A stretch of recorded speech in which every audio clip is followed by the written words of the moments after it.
prezado telespectador, nesta hora você está contemplando o programa Cristo Nossa Esperança, da Missão Pentecostal Assembleia Cristã.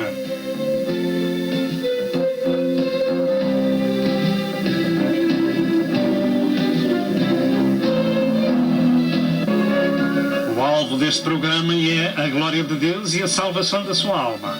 E para isso, por favor, procure obter as muitas mensagens deste ministério, tais como evangelismo, ensino e profecia para estes últimos dias da Hora da Graça.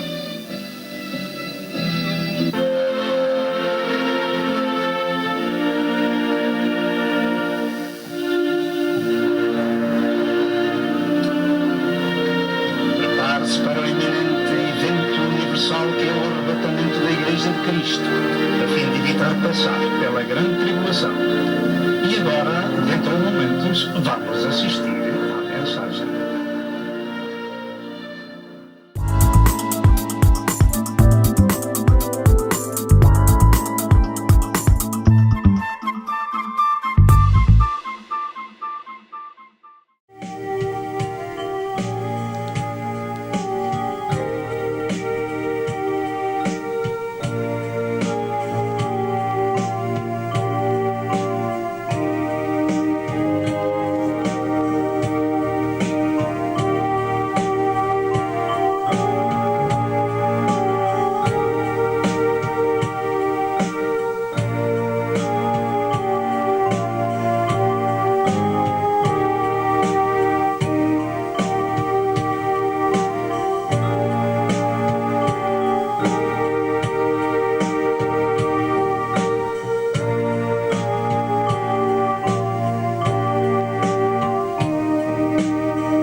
Aleluia, glória a Deus. Mais uma vez estamos para louvar e adorar o Senhor e exaltar o seu santo e bendito nome.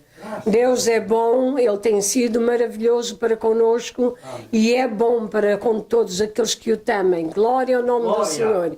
Aleluia, até bom para os maus e para aqueles que não o conhecem, porque quer que todos os homens se salvem. Aleluia, glória a Deus. Por isso Ele deu a sua vida no Calvário, para que todos, aleluia, todo aquele que crê não pereça, mas tenha a vida eterna. Glória ao nome do Senhor. Esperamos que esta mensagem seja de grande bênção para a sua alma e de glória para o nome do Senhor. Vamos orar para que Deus o abençoe e o ajude a entendê-la. Senhor, nosso Deus e nosso Pai, obrigado, meu Deus, por podermos exaltar o Teu nome e glorificar o Teu nome. Damos-te glórias e ações de graças ao Senhor, por tudo o que Tu tens feito por nós e por aquilo que Tu vais fazer ainda. Pois, ó Senhor, Tu continuas ocupado com cada um dos Teus filhos, aleluia, atendendo ao nosso clamor, à nossa oração, aleluia, às nossas necessidades, glória ao Teu nome. Graças a Deus que temos um Deus que é maravilhoso, amém, que se compadece daqueles que são seus, aleluia. Amém. Senhor, abençoa o Teu servo. Abre, Senhor, aleluia, o entendimento também daqueles que vão ouvir, amém, e ver esta mensagem, Senhor. Que tudo possa concorrer, Senhor, para a glória e honra do Teu santo e bendito nome. Amém. Em nome de Jesus nós te pedimos e agradecemos. Amém. Paz seja convosco, prezado telespectador. Mais uma vez no seu lar, com a mensagem do Evangelho, que é o poder de Deus para a salvação de todo aquele que crê. Louvamos a Deus Pai, Filho e Espírito Santo. Exaltamos a majestade divina, que é bendito eternamente. Louvado seja Deus. Hoje é mais um dia de boas novas. Vamos estar com atenção para ouvir a Santa Escritura, porque ela é o nosso alimento espiritual. A mensagem deste dia incide sobre 3 conselhos divinos na jornada do cristão, ou seja, consideração, condição e participação. A Bíblia é um livro de condições divinas e a menos que nós nos possamos sujeitar a essas condições, não há salvação para ninguém. De maneira que vamos estar com atenção àquilo que nos diz a Palavra de Deus. Todos nós precisamos de bons conselhos, tanto na vida secular quanto na vida espiritual. Mas quando é Deus que nos aconselha, devemos dar a nossa melhor atenção. A leitura sagrada para este estudo encontra-se no capítulo 3 do livro aos Hebreus, verso 1 ao verso 16, que diz o seguinte: pelo que, irmãos santos, participantes da vocação celestial, considerai a Jesus Cristo, apóstolo e sumo sacerdote da nossa confissão, sendo fiel ao que o constituiu, como também o foi Moisés, em toda a sua casa, porque ele é tido por digno de tanto maior glória do que Moisés, quanto maior honra do que a casa tem aquele que a edificou. Porque toda a casa é edificada por alguém, mas o que edificou todas as coisas é Deus. E na verdade Moisés foi fiel em toda a sua casa como servo, para testemunho das coisas que se haviam de anunciar. Mas Cristo, como Filho sobre a sua própria casa, a qual casa somos nós, se tão somente conservarmos firme a confiança e a glória da esperança até ao fim. Portanto, como diz o Espírito Santo, se hoje ouvires a sua voz, não endureçais os vossos corações, como na provocação, no dia da tentação no deserto, onde vossos pais me tentaram e provaram e viram por 40 anos as minhas obras. Por isso me indignei contra esta geração e disse: estes sempre erram em seu coração e não conheceram os meus caminhos. Assim jurei na minha ira que não entrarão no meu repouso. Vede, irmãos, que nunca haja em qualquer de vós um coração mau e infiel para se apartar do Deus vivo. Antes exortai-vos uns aos outros todos os dias, durante o tempo que se chama hoje, para que nenhum de vós se endureça pelo engano do pecado. Porque nos tornamos participantes de Cristo se retivermos firmemente o princípio da nossa confiança até ao fim. Portanto, enquanto se diz hoje, se ouvires a sua voz, não endureçais os vossos corações, como na provocação, porque havendo-as alguns ouvido, o provocaram, mas não todos os que saíram do Egito por mão de Moisés. Até aqui a palavra de Deus. Consideremos esta mensagem e aceitemos os conselhos do Senhor para podermos chegar ao fim da jornada. A mensagem que vai ser exposta gira à volta do caráter de Cristo e do cristão. E por esse motivo precisamos compreender se realmente pertencemos ao corpo de Cristo, que é a sua Igreja, e se somos essas pessoas de que nos fala o nosso texto. Por isso devemos dar sempre muito valor e atenção à Santa Escritura. Meditemos em 4 aspectos. Primeiro, a característica do Cristo. Segundo, a característica do cristão. Terceiro, a apostasia do passado e do presente. E, em quarto lugar, conselhos finais. Introdução. Nesta passagem das Santas Escrituras encontramos, em termos gerais, um ensino de contraste entre Cristo e Moisés, entre os crentes do Velho Testamento e do Novo Testamento. Considere este contraste relacionado com os crentes do passado e os crentes do presente. Encontra-se também a indignação de Deus com os crentes do passado cujos corpos caíram no deserto por causa da incredulidade. E devemos ter isso em conta porque em 1 Coríntios capítulo 10 e verso 11 diz que as coisas que lhes aconteceu estão escritas para nosso aviso. Desta feita, esta mensagem é uma exortação à Igreja de Cristo a permanecer fiel ao Senhor, tomando o aviso de Deus sobre os que no passado não entraram no seu repouso. Desde o dia que nos entregamos a Jesus, começamos uma nova jornada na nossa vida. Começamos uma peregrinação em direção à casa do Pai. E o nosso inimigo coloca muitos e variados obstáculos para o nosso tropeço e para a nossa queda. E devemos evitá-las. E por essa razão devemos, então, estar atentos às ciladas e aos laços do inimigo para não cair. Em primeiro lugar, a característica ou descrição do cristão. O começo desta mensagem tem uma referência que todos os cristãos deveriam ter sempre em sua mente e nunca se esquecerem. Ou seja, a Escritura é dirigida a um povo santo e participante da vocação, ou chamada, ou escolha, ou eleição celestial. Tenha sempre isto em consideração. Porque este é um povo diferente de todos os povos da terra e em todas as gerações. Portanto, a Escritura é dirigida a um povo santo e participante da vocação, ou chamada, ou escolha, ou eleição celestial. E característica está ligada com o caráter ou índole de uma pessoa, e é por essa razão aquilo que se distingue, que a faz diferente, que se salienta. A Escritura chama aos seguidores de Jesus de irmãos santos. Diga, irmãos santos. Pergunto, será que os cristãos têm tomado a sério este nome que Deus lhes chama de irmãos santos? Que assim seja. Mas temos um aviso da parte de Cristo no capítulo 25 de São Mateus acerca de virgens loucas e virgens prudentes. O que é um santo? A definição deste termo é que tal pessoa é sagrada, é pura, que vive segundo a lei divina, que é separado do pecado. 1 Coríntios 1 e verso 2, Deus chama ao seu povo de pessoas santas. Em Efésios 1 e verso 4 diz que Deus nos elegeu para sermos santos. Em 1 Coríntios 6, verso 2 e verso 3, afirma que os santos onde julgar o mundo e onde julgar os anjos. Que pessoa nos convencer em santo trato e piedade?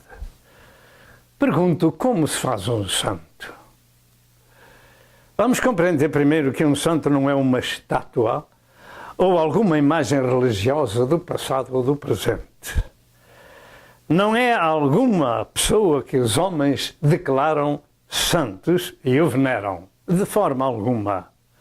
Todas as pessoas que nascem vêm com uma sentença de morte porque são geradas em pecado. É claro que vou explicar um pouco e rápido acerca de que as criancinhas pertencem todas ao reino dos céus. E só com o conhecimento é que têm que decidir se quer ser uma pessoa santificada ou um pecador.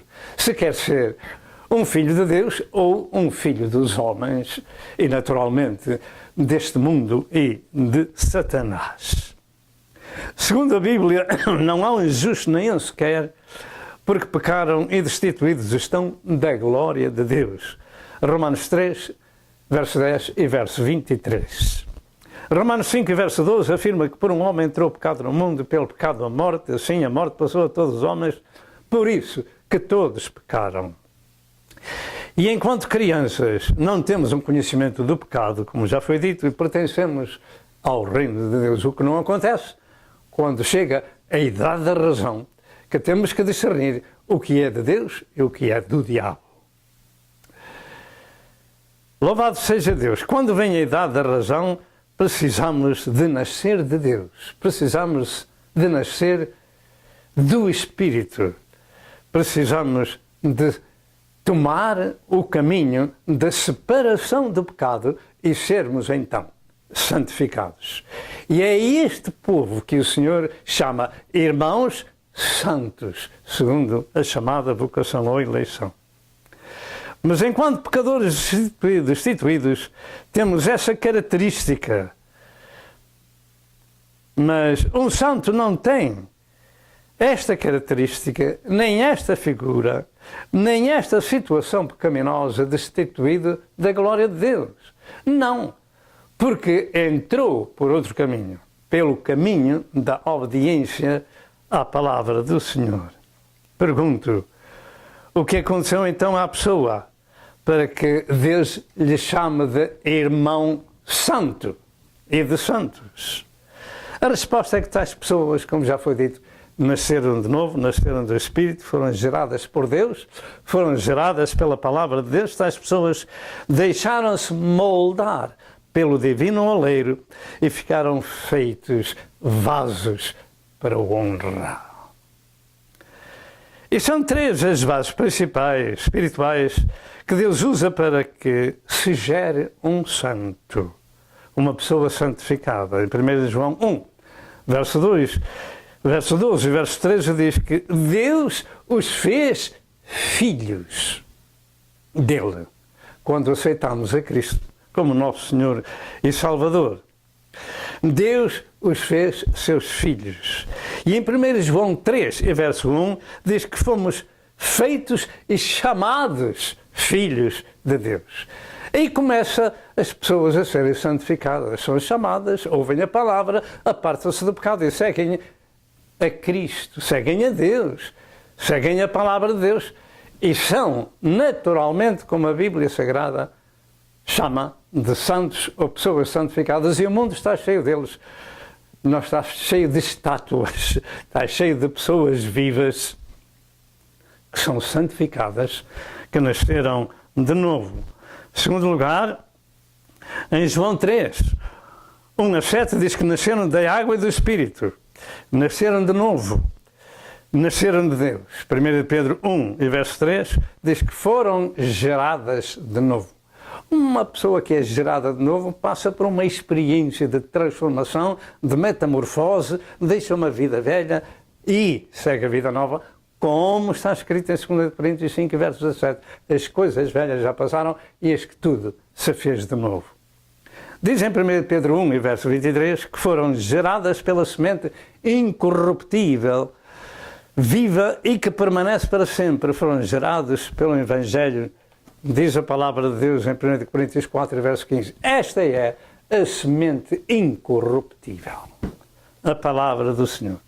Passaram por uma experiência, por uma transformação de caráter, passaram por essa metamorfose, de pecadores destituídos passaram a ser pessoas santificadas, porque ouviram e seguiram a instrução do céu.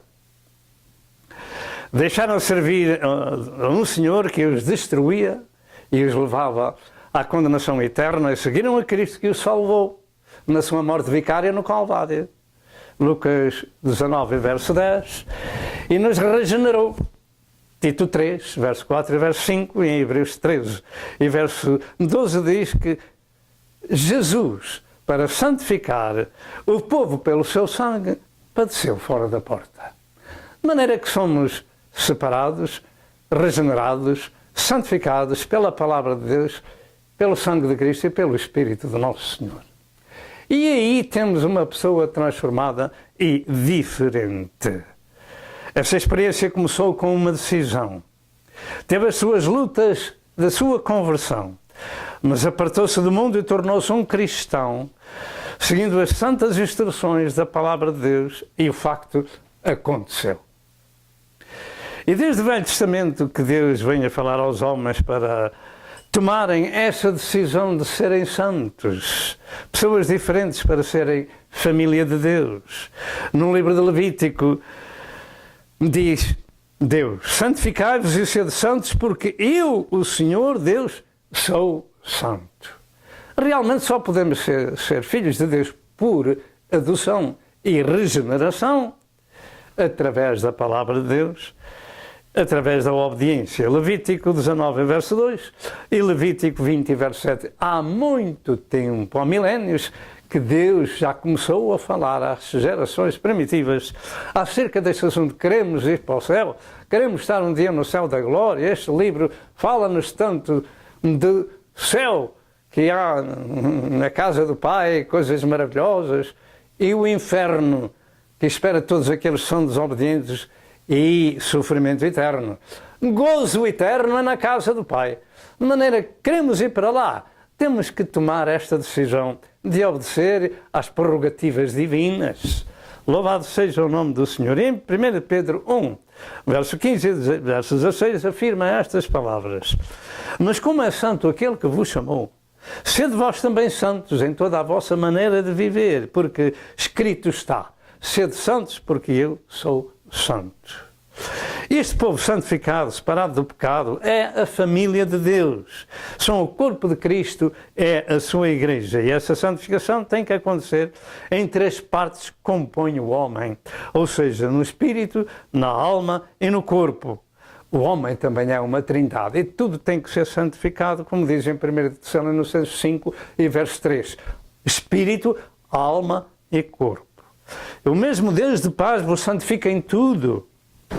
E todo o vosso espírito e alma e corpo sejam plenamente conservados e irrepreensíveis para a vinda de nosso Senhor Jesus Cristo. Porque em Apocalipse 21 e verso 27, falando acerca da Nova Jerusalém, a casa do Pai, diz que ali não entra nada que contamine. E se o Senhor faz um trabalho maravilhoso pela sua palavra, pelo sangue de Cristo e pelo Santo Espírito, nós, cada um de nós, tem a sua parte na santificação. Sabe como? Começa com um O muito grande: obediência. Obediência à sua palavra, obediência às suas condições. E só com a obediência do homem se podem ver pessoas santificadas. Só com a obediência. Considero que vai ouvir da Santa Escritura sobre as 3 partes que compõem o homem. Primeiro, santificado no Espírito. Entretanto, nós vamos fazer uma pausa para depois voltar. Amém e amém. Irmãos santos, participantes da vocação celestial, considerai a Jesus Cristo apóstolo e sumo sacerdote da nossa confissão. Vamos então considerar estes 3 aspectos que compõem o homem. Primeiro, santificação no Espírito, conforme diz a palavra de Deus. O Espírito do homem é a parte mais importante e imaterial que existe no homem. É o Espírito de vida que Deus incutiu na pessoa, o sopro divino. Zacarias 12 e verso 1, Eclesiastes 12 e verso 7 diz que o Espírito volta para Deus que o deu. Portanto, é esse Espírito que tem que ser santificado, em primeiro lugar. Paulo chama-lhe de homem interior, 2 Coríntios 4 e verso 16. É com o Espírito do homem que Deus se comunica, porque Deus é Espírito. João 4, verso 23. Segundo, a santificação da alma. A alma é chamada a parte imaterial, que é comum a todo ser chamado reino animal, ou seja, o entendimento ou intelecto. A alma também é explicada por fonte motor de todos os atos humanos. Para mim, essa alma termina com a morte e para Deus só vai o Espírito que o deu. Eclesiastes 12 e verso 7. E é a alma do homem, que muitos dizem que é a oficina de Satanás, é a alma do homem que mais precisa de ser regenerada, porque ela é a parte mais importante do ser humano. Porque ela domina completamente as ações do homem quando ele ainda não é salvo. Ora bem, em Gálatas 5, 19 a 21, tem uma lista de 17 pecados que são praticados pelo homem, que é o resultado da sua carne, do seu intelecto, da sua alma, da sua inteligência. Louvado seja Deus. Terceiro, a santificação do corpo é também necessária. O corpo é naturalmente a aparência física do ser humano, que se move, etc. E é esse corpo que pratica toda a sorte de pecados, em gestos, em ações e em palavras. O corpo do homem deve ser apresentado a Deus em sacrifício vivo, santo e agradável ao Senhor.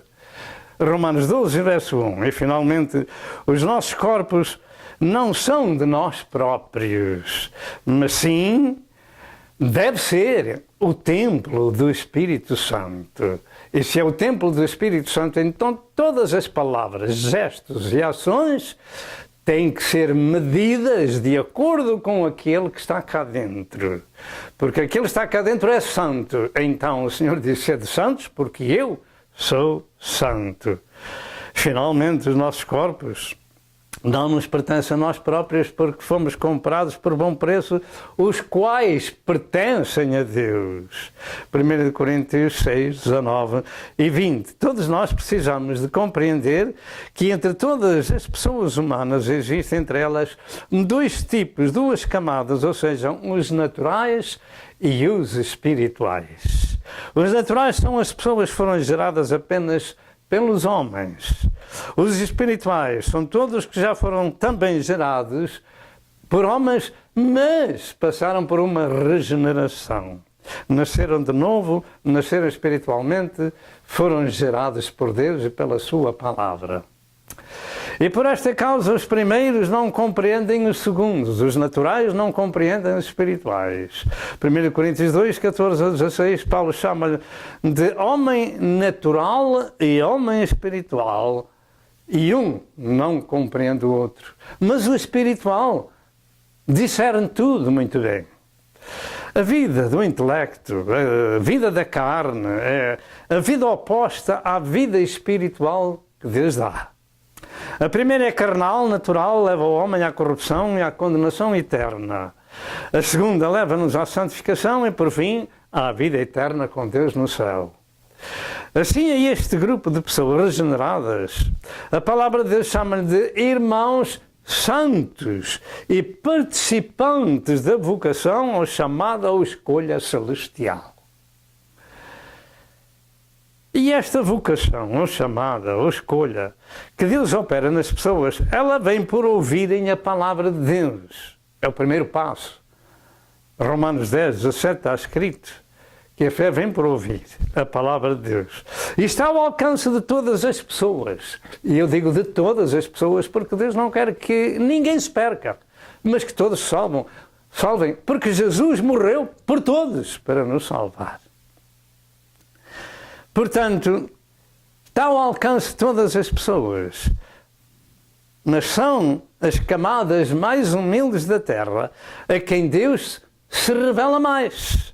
1 Coríntios 1, 27 e 28 são aqueles que, aos olhos dos grandes, são coisas fracas, vis e desprezíveis e coisas que não são. E é aí que a maior parte da igreja tem parte.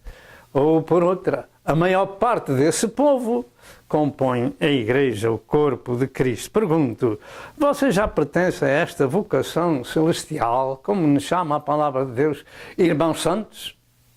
Irmãos santos, diga comigo, irmãos santos. Você sabe o que é um santo?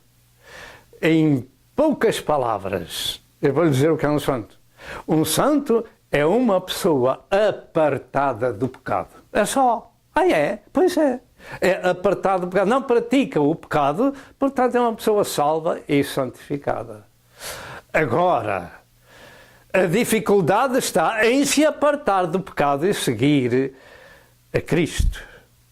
Aí tem que empregar alguma força contra o antigo senhor da sua vida e resistir-lhe e sujeitar-se a Deus. Em Hebreus 3, e verso 1, em segundo lugar, vamos então falar da característica de Cristo, que é o segundo aspecto. Em Hebreus 3 e verso 1, somos chamados a considerar ou examinar atentamente a Jesus Cristo, apóstolo e sumo sacerdote da nossa confissão. Considerai a Jesus Cristo, apóstolo e sumo sacerdote da nossa confissão. Os primeiros 5 versos de Hebreus 3 Neles nós verificamos um ensino de contraste de Moisés e de Cristo, e naturalmente, como vemos, esta epístola foi escrita aos cristãos hebreus convertidos ao cristianismo e por alguém muito conhecedor das raízes judaicas. Também, além de ser a palavra de Deus, o escritor desta carta deveria ter sido o próprio apóstolo Paulo. Sobre isto, existem 2 versos em 2 de Tessalonicenses 3, 17 e 18, que nos indica que seria Paulo o escritor desta epístola. E este homem de Deus estava bem versado no judaísmo, era hebreu de hebreus e eminente fariseu, como diz em Filipenses 3, 1 a 10. Portanto, ele é usado por Deus para falar de uma forma inequívoca ao povo judaico da forma que realmente a carta se expressa acerca de Jesus Cristo em contraste com Moisés. Era uma pessoa muito versada e já pertencia ao reino de Deus para escrever o que escreveu deste contraste entre Moisés e entre Cristo, entre o povo do Velho Testamento e o povo do Novo Testamento, entre os desobedientes e os obedientes, entre os santificados e os não santificados. Para os hebreus, a figura de Moisés era realmente a figura mais eminente de todas as figuras bíblicas, porque lhes tinha escrito e entregado a lei de Deus. E isso foi único no Velho Testamento. Moisés foi o homem que Deus usou para libertar também a nação judaica da escravidão do Egito. E naturalmente esta figura dispensa mais comentários. Mas ainda hoje o povo judeu tem a Moisés como o maior vulto da história bíblica. E é este escritor aos hebreus que explica aos cristãos hebraicos que Jesus Cristo, o chamado e desprezado filho do carpinteiro, que ele é digno de maior glória do que Moisés, quanto maior honra do que a casa tem aquele que edificou. E só uma pessoa com autoridade, com conhecimento do Velho e do Novo Testamento e de comunhão com Deus e com Cristo podia falar desta forma. Maior glória tem Jesus do que Moisés. Louvado seja Deus. Quanto maior honra do que a casa tem aquele que a edificou. Falando disto aos religiosos de Israel, dava-lhe morte. Dava-lhe morte. E que Cristo, como Filho de Deus, está sobre a sua própria casa, a qual casa somos nós, a qual casa de Deus somos nós, a sua igreja, os crentes, os santificados, os eleitos, os chamados, os vocacionados, louvado seja Deus. Se conservarmos aqui, tem um termo muito importante para considerar. Se conservarmos firme a confiança e a glória da esperança até ao fim, essa casa é a sua igreja. E se não conservarmos, então estamos fora. De maneira que devemos ver o livro que vos falei desde o princípio, o livro das condições divinas.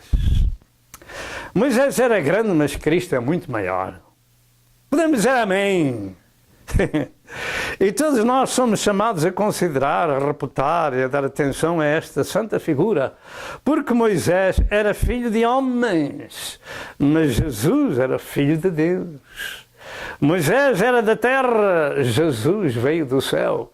Ele disse certo dia aos eminentes religiosos de Israel: olha, vocês conhecem Abraão, conhecem? Antes que Abraão existisse, eu sou. Então pegaram em pedras para tirar, porque eles viram apenas a figura de um homem e pensavam que ele era o filho do carpinteiro.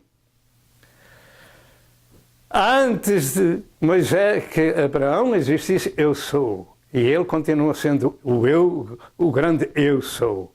Sou o caminho, a verdade e a vida. Eu e o Pai somos um. Eu vim de cima, vós sois de baixo. Ele é o Criador do universo. Sem ele, nada do que foi feito se fez. Portanto, entre Moisés e Cristo havia uma diferença muito grande. Mas quem é que havia de explicar isto se não tivesse conhecimento hebraico e conhecimento dos costumes e da palavra de Deus, do Velho e do Novo Testamento e comunhão com Deus? Quem falaria isto?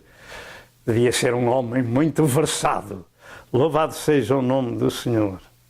A descrição da figura de Cristo nesta passagem das Escrituras, aquilo é o apóstolo do Evangelho, Apóstolo significa, como dizem os livros, de embaixador, de mensageiro, de enviado extraordinário, pessoa que representa a pessoa que tem toda a autoridade que o enviou. Neste caso, é Deus que ele dizia, o Pai me enviou. Jesus Cristo é o autor do Evangelho, que é o poder de Deus para a salvação de todo aquele que crê. O Evangelho são novas de alegria, são a doutrina do novo e vivo caminho que Ele nos abriu no Calvário. O poder de Deus para a salvação de todo aquele que crê. Ele é o autor das novas da salvação, Ele é o Filho do Deus vivo. Deus enviou o seu Filho à terra como enviou Moisés ao Egito. Mas enquanto Moisés foi libertar uma nação de serem escravos humanos, Jesus veio libertar o mundo da escravidão do diabo e da condenação eterna. João 3, 16 e 17 é por mais conhecido, porque Deus enviou o seu Filho unigênito para que todo aquele que nele crê não pereça, mas tenha a vida eterna, porque Deus enviou o seu Filho ao mundo não para que condenasse o mundo, mas para que o mundo fosse salvo por ele. De maneira que, meus amados, nós temos visto a característica do cristão, e agora estamos vendo a característica de Cristo. Cristo não é uma pessoa qualquer, Ele veio do céu e veio trazer as novas de paz à terra.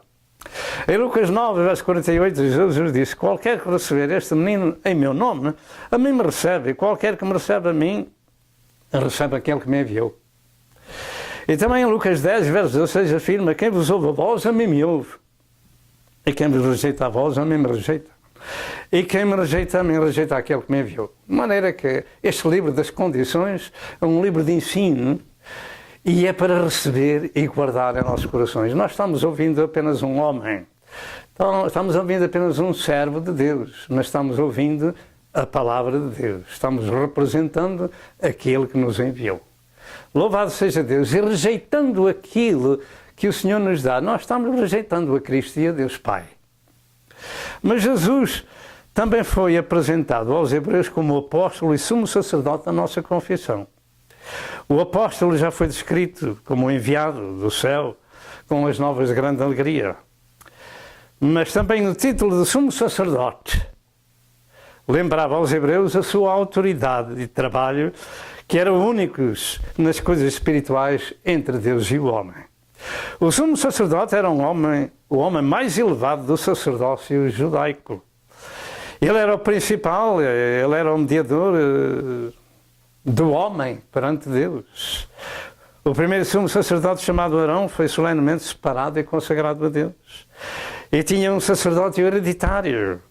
Após a sua morte, seus filhos continuariam com este santo trabalho de Deus. Êxodo 28, 1 e 2 e Êxodo 29, 29 e 30. E o ofício de sumo sacerdote estava ligado a ser o elo entre o homem e Deus. Entre o homem e Deus havia um mediador, era o sumo sacerdote. Do Velho Testamento assim o é. No Novo Testamento, cujo nome único é Jesus Cristo. Não há outro mediador entre Deus e o homem. Mas o sumo sacerdote do Velho Testamento era o mediador do passado entre o homem e Deus, com os sacrifícios animais em favor do homem. Por exemplo, na reconciliação, na intercessão, na propiciação, para que a nação de Israel estivesse ligada com Deus pelos sacrifícios e rituais da lei de Moisés, era, como digamos, o intermediário entre o homem e Deus, para receber reconciliação e perdão. E Jesus é apresentado ao povo como sendo o sumo sacerdote da nossa confissão de fé. Não sendo precisos mais sumos sacerdotes terrenos, porque este veio enviado de Deus, veio do céu. Porque com uma só oblação ou sacrifício, aperfeiçoou para sempre, diga, uma só oblação ou sacrifício, aperfeiçoou para sempre aqueles que lhe são chegados. Hebreus 10 e verso 14. E agora bastava crer nesse sumo sacerdote, exercer fé na expiação do pecado que ele fez. Feita por esse sumo sacerdote, então, seriam pessoas salvas. Finalmente, essa figura de Jesus Cristo não era outra senão exatamente esse sacerdote decretado por Deus segundo a ordem de Melquisedeque, como diz no Salmo 110 e verso 4. E agora era preciso crer que Jesus Cristo morreu pelos nossos pecados, segundo as Escrituras, que foi sepultado e ressuscitou ao terceiro dia, segundo as Escrituras, 1 Coríntios 15, verso 3, verso 4. Veio fazer a expiação do pecado e era preciso crer nesta dádiva de Deus. Mas quem é que podia meter isso na cabeça dos hebreus? E ainda hoje não entra na cabeça dos israelitas. Graças a Deus por aqueles que o Senhor salva, porque há alguns judeus messiânicos. O Cristo, o enviado, o Messias, tinha que morrer, não entrava na cabeça deles. Pois há duas maneiras de se ministrar acerca de Cristo. Primeiro, o Cristo sofredor, e em segundo lugar, o Cristo vencedor. Louvado seja Deus nosso Senhor. E o sofredor dava a sua vida pelas suas ovelhas. E quando ele vier, virá reinar na terra como rei, como Senhor dos senhores e Rei dos reis. Louvado seja Deus. E assim diz em Hebreus 4, verso 14, visto que temos um grande sumo sacerdote, Jesus, Filho de Deus, que penetrou nos céus, ele voltou para lá. Retenhamos firmemente a nossa confissão, ou seja, confessá-lo como nosso substituto e Senhor e nosso Redentor. Isto é importante. Em Hebreus 7, 26 e 27 diz, porque nos convinha tal sumo sacerdote santo, inocente, imaculado, separado dos pecadores e feito mais sublime do que os céus. Mais sublime do que os céus. Que não necessitasse como os sumos sacerdotes de oferecer cada dia sacrifícios, primeiramente por seus próprios pecados e depois pelos pecados do povo, porque isto fez ele uma vez, oferecendo-se a si mesmo. Notemos as palavras mais sublime que os céus. Haverá alguma coisa mais sublime que os céus? Ou seja, mais excelso e ao mais alto grau de perfeição. E dentro de momentos voltamos. Irmãos santos, participantes de vocação celestial, considerai a Jesus Cristo o apóstolo e sumo sacerdote da nossa confissão. Mais sublime que os céus significa mais excelso, como tinha dito, mais alto grau de perfeição. Mas notemos também a diferença dos sacrifícios da lei em comparação com o seu próprio sacrifício. Enquanto a lei ordenava sacrifícios diários e contínuos, Jesus fez um único sacrifício válido para sempre e por todos os homens e para todas as gerações. Ofereceu-se a si mesmo e uma só vez, como atrás disse em Hebreus 10 e verso 14, com uma só oblação, aperfeiçoou para sempre aqueles que lhe são chegados. Os pecados do mundo foram remidos e onde há remissão destes não há mais oblação ou sacrifício pelo pecado. Graças a Deus. A religião romana cada dia renova humanamente esse sacrifício de Cristo em desafio com a palavra de Deus. Com tudo isso, nem aquece, nem arrefece, porque não é bíblico e sim contra a Sagrada Escritura. Com um só sacrifício, Jesus aperfeiçoou para sempre aqueles que lhe são chegados e não é renovável este sacrifício. E onde há remissão dos pecados não há mais sacrifício pelo pecado. Esta é a verdade, a Santa Ceia é um culto memorial. Louvado seja Deus. E o facto é que em Hebreus 10, verso 19 ao verso 23, afirma: tende, pois, irmãos, ousadia para entrar no santuário pelo sangue de Jesus, pelo novo e vivo caminho que ele nos consagrou pelo véu, isto é, pela sua carne. E tendo um grande sumo sacerdote sobre a casa de Deus, cheguemo-nos com verdadeiro coração e inteira certeza de fé, tendo os corações purificados da má consciência e o corpo lavado com água limpa. Retenhamos firme a nossa confissão, a confissão da nossa esperança, porque fiel é o que prometeu.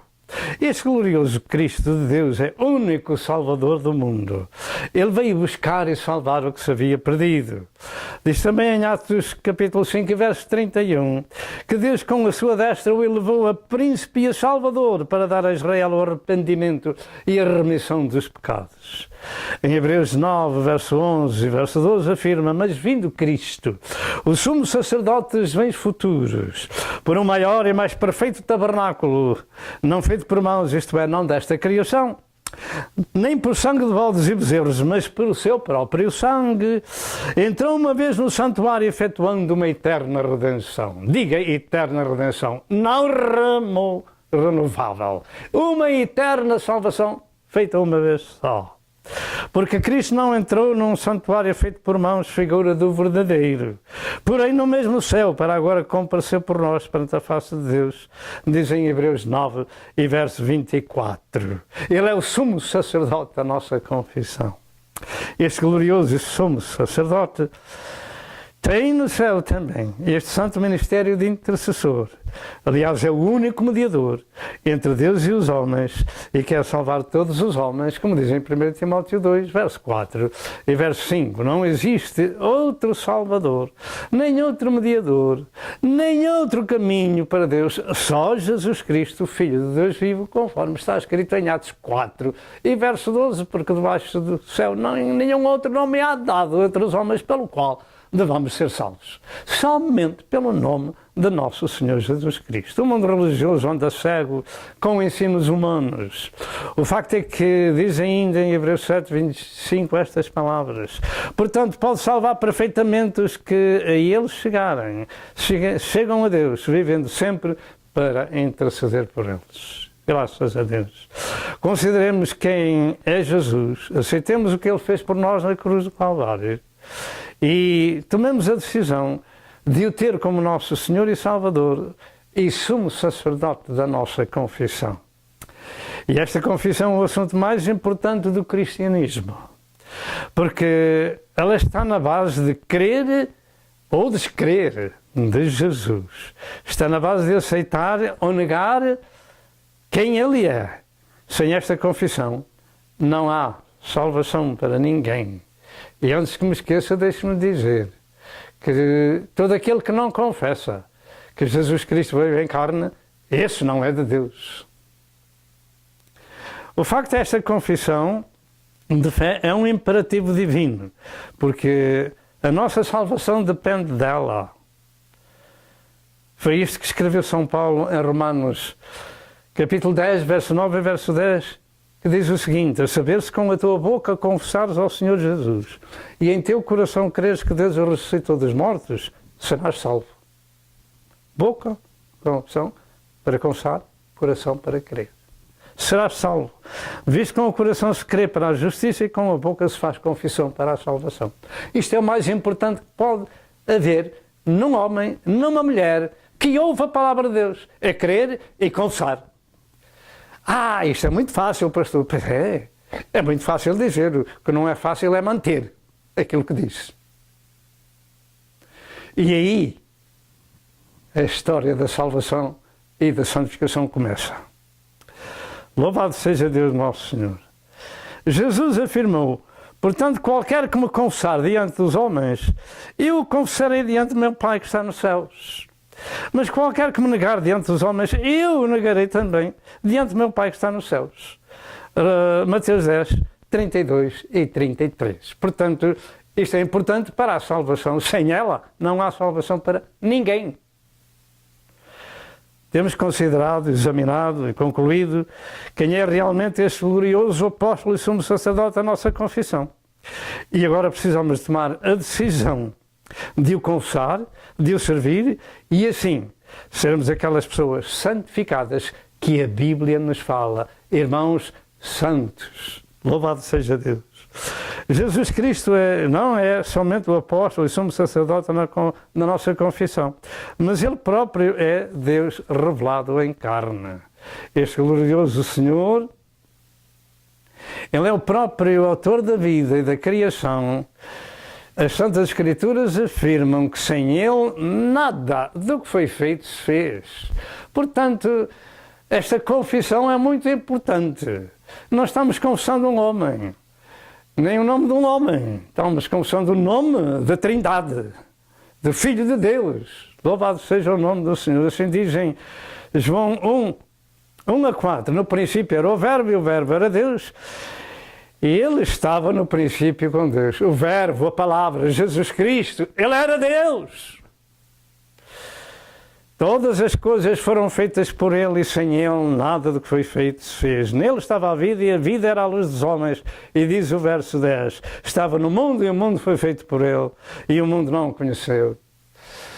Estava no mundo, o mundo foi feito por Ele, e o mundo não o conheceu. Jesus não é apenas um homem que as leis da América proíbem de falar deste nome de Jesus publicamente em diversas partes da nação. Não!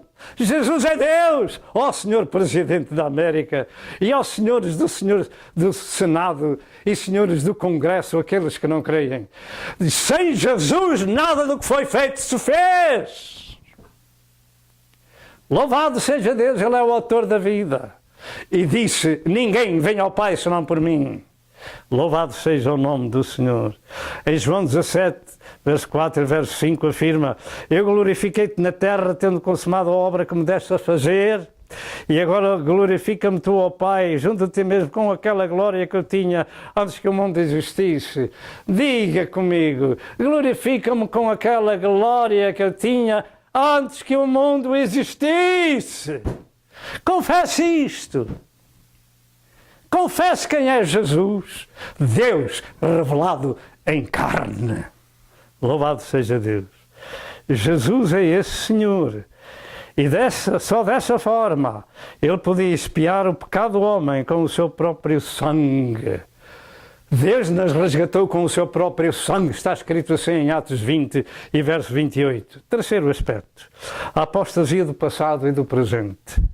Neste terceiro aspecto da mensagem começaremos com a leitura de Hebreus 3, verso 7 ao verso 10, que diz, portanto, como diz o Espírito Santo, se ouvires hoje a sua voz, não endureçais os vossos corações como na provocação no dia da tentação no deserto, onde vossos pais me tentaram e provocaram e viram por 40 anos as minhas obras. O que é que eles viram por 40 anos? Então eles não podiam ter entrado todos na terra prometida, mas só entraram 2 daqueles 600.000 que saíram, só entraram 2 desses. O resto que entrou foram os filhos que nasceram no deserto, ou que já viriam com eles. Louvado seja o nome do Senhor. Por isso me indignei contra esta geração e disse, estes sempre erram no seu coração e não conhecem os meus caminhos. E nós conhecemos? Estamos nós errando ou estamos nós seguindo as coisas certas? Somos nós do mundo pessoas naturais ou espirituais e pessoas santificadas? Tomemos em consideração este livro sagrado, o livro das condições. Louvado seja Deus, se queremos um dia estar com Ele na glória de Deus. Estes versos que foram lidos chamam a nossa atenção para a história de Israel no deserto. Somos chamados a compreender a razão de saírem 600.000 e só 2 entrarem. E destes foram Josué e Caleb. O resto caiu no deserto, naqueles 40 anos de peregrinação no deserto. Somente 6 filhos entraram com esses já mencionados. Porquê que não entraram? Por causa da sua rebelião contra a palavra do Senhor, dita por Deus a Moisés. Louvado seja o Senhor. Não deram valor à travessia do Mar Vermelho. Não deram valor aos milagres maravilhosos que o Senhor fez brotar água de uma pedra. E a pedra que eu segui era Cristo Jesus. Não deram valor ao pão do céu por 40 anos a comê-lo. E Jesus é o verdadeiro pão do céu. Não deram valor. E nós estamos dando valor. As coisas do passado, agora elas, no presente, as coisas que eram uma sombra do passado, agora são a realidade no presente. Erraram e não conheceram os caminhos de Deus. E o verso 19 diz que não entraram no repouso de Deus por causa da sua incredulidade. Tomemos em consideração que em Provérbios 14, verso 12, diz que ao homem há caminho que parece direito, mas o fim desses caminhos são os caminhos da morte. A desobediência a Deus tem um preço. Existe muita gente caminhando em direção errada. Pergunta, conhecemos nós o caminho de Deus ou andamos por caminhos errados também? nós estamos explicando a Santa Escritura. Neste lugar, Deus nos tem dado a graça de podermos explicar um bocadinho daquilo que Deus nos deu. A apostasia do passado está descrita em toda a história de Israel, com resultados ali exagerados. E também no tempo presente somos avisados de que Deus não se deixa escarnecer, porque tudo aquilo que o homem semear, isso também se fará. Gálatas 6, verso 7 e verso 8. Nunca houveram tempos tão propícios para a apostasia como os tempos presentes. Porque eu creio que são os tempos do fim, os tempos trabalhosos de que o apóstolo Paulo fala que a Igreja passaria por eles. 2 Timóteo 3 e verso 1. Mas em 1 Timóteo 4 e verso 1 afirma: mas o Espírito expressamente diz que nos últimos tempos apostatarão alguns da fé, dando ouvidos a espíritos enganadores e a doutrinas de demónios. Muitos púlpitos têm demónios a pregar. E o povo não discerne. Claro que não discerne, porque o seu coração não está aberto para a palavra de Deus, não discernia quem é de Deus e quem não é de Deus. Muitos cristãos estão olhando para as coisas materiais deste mundo e o diabo se encarrega de os lá levar a buscar a prosperidade, porque também está escrito. Eles dizem que está escrito. Claro que está escrito. E a deixarem o caminho da cruz. Procuram a prosperidade e deixam o caminho da cruz. Jesus disse: não ajunteis tesouros na terra, mas ajuntai-os no céu. Mateus 6, 19 e 20. Eu creio na prosperidade bíblica quando nós buscamos o reino de Deus e a sua justiça, todas as outras coisas vão ser acrescentadas. Eu não creio numa teologia de procura, mas creio na teologia bíblica que quando fazemos uma coisa, Deus faz a outra. Amém? Não junteis tesouros na terra, juntai-os no céu. Uma alma só vale mais que um mundo inteiro. Também a atmosfera social do mundo é propícia às tentações da carne. Com toda a sorte da arte satânica na televisão, na internet, nos jornais, nas revistas, o mundo está moralmente podre. Mas aqueles que são de Cristo já ouviram as palavras de Jesus. Eu não sou deste mundo e vós também não sois deste mundo. Pertencemos ao mundo de Cristo. Por fim, conselhos finais. O fim desta mensagem é de veras importante também porque ela nos chama a atenção dos irmãos na fé. Mas, entretanto, vamos fazer uma pausa e já voltamos. Irmãos santos, participantes de vocação celestial, considerai a Jesus Cristo, apóstolo e sumo sacerdote da nossa confissão.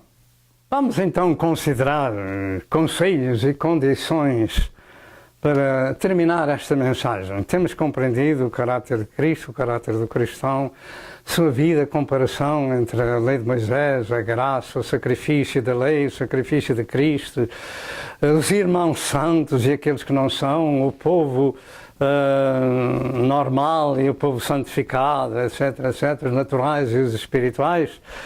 E agora, por fim, o fim desta mensagem é de veras importante também porque ela nos chama a atenção dos irmãos da fé, os irmãos na fé. Assim diz em Hebreus 3, verso 12 e verso 13 estas palavras: vede, irmãos, que nunca haja em qualquer de vós um coração mau e infiel para se apartar do Deus vivo. Meu coração, como é que tu vais? É preciso fazer um check-up, como diz em inglês.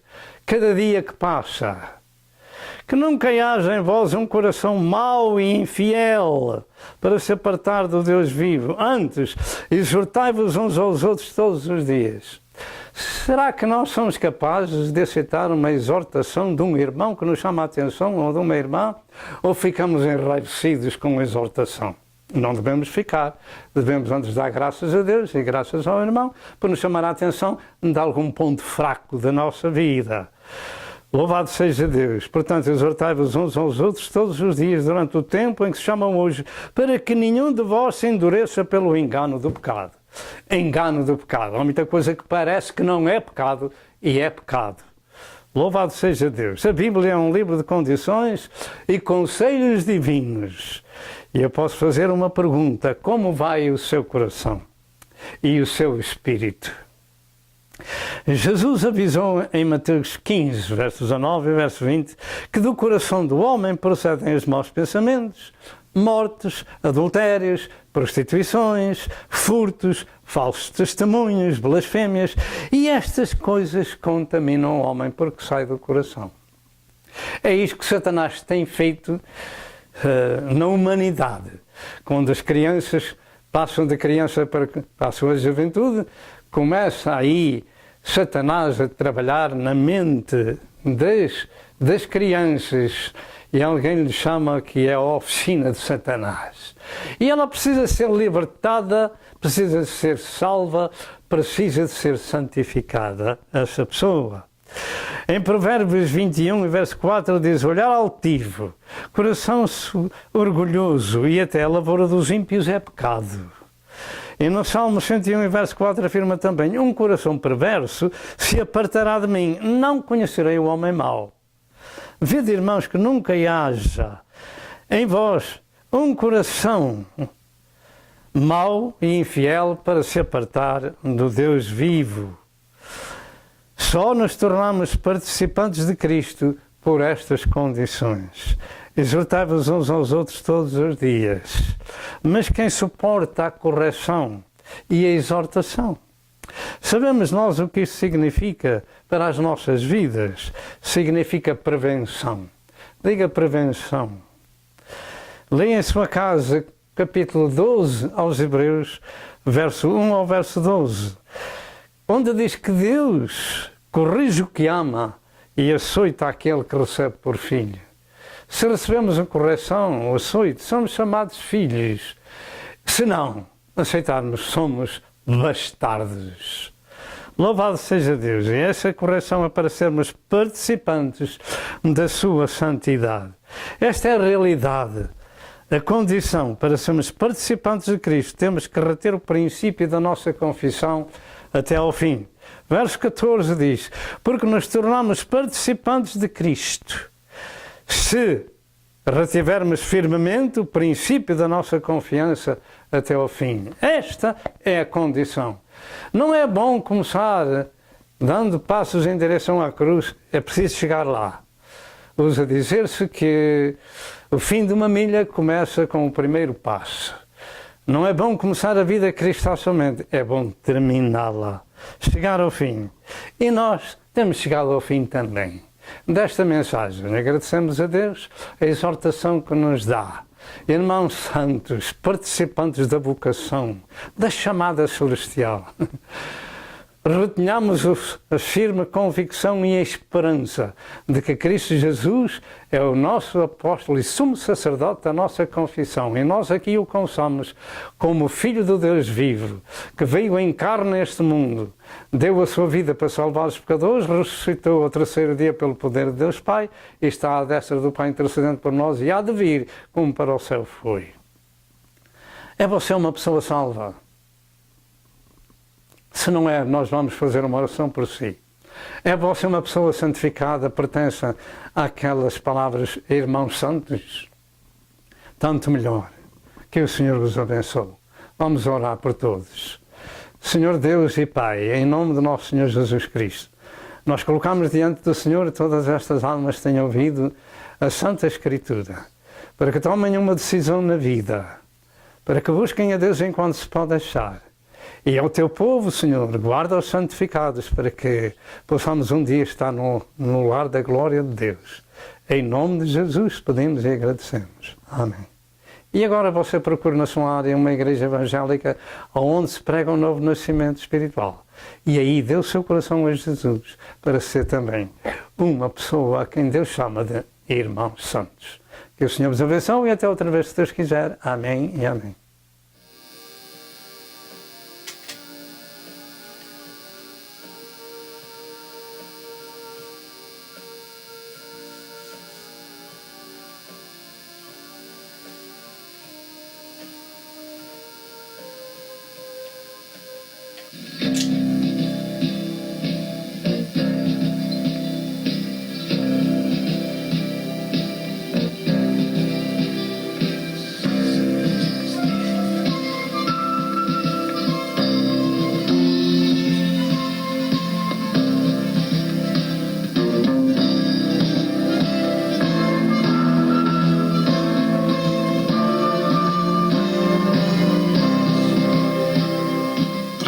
telespectador, eu creio que você foi abençoado com a mensagem deste dia. Toma uma decisão e junte-se ao povo de Deus para viver a eternidade com Jesus.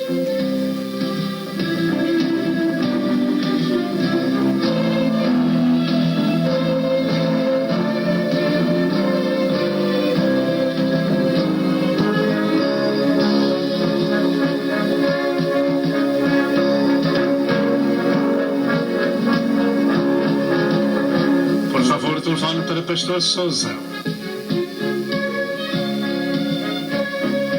Que Deus o abençoe e até ao próximo programa, se assim Deus o permitir.